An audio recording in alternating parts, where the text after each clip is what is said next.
CHIOGGIA beet is the most whimsical veggie in the patch. With its concentric rings of pink and white, this fun variety adds pop to salads and pizzazz to pickles. It hails from the historic fishing town of Chioggia, Italy. Located just across the lagoon from Venice, this ancient town has been dubbed Little Venice for its canals and antique charm.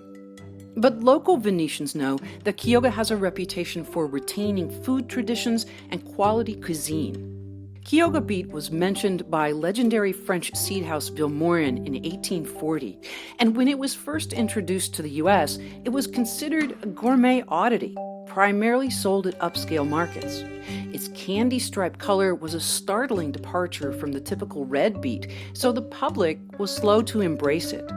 Today, however, the CHIOGGIA beet is a popular choice for market farmers, and its alluring roots have the culinary stamp of approval from top chefs the world over.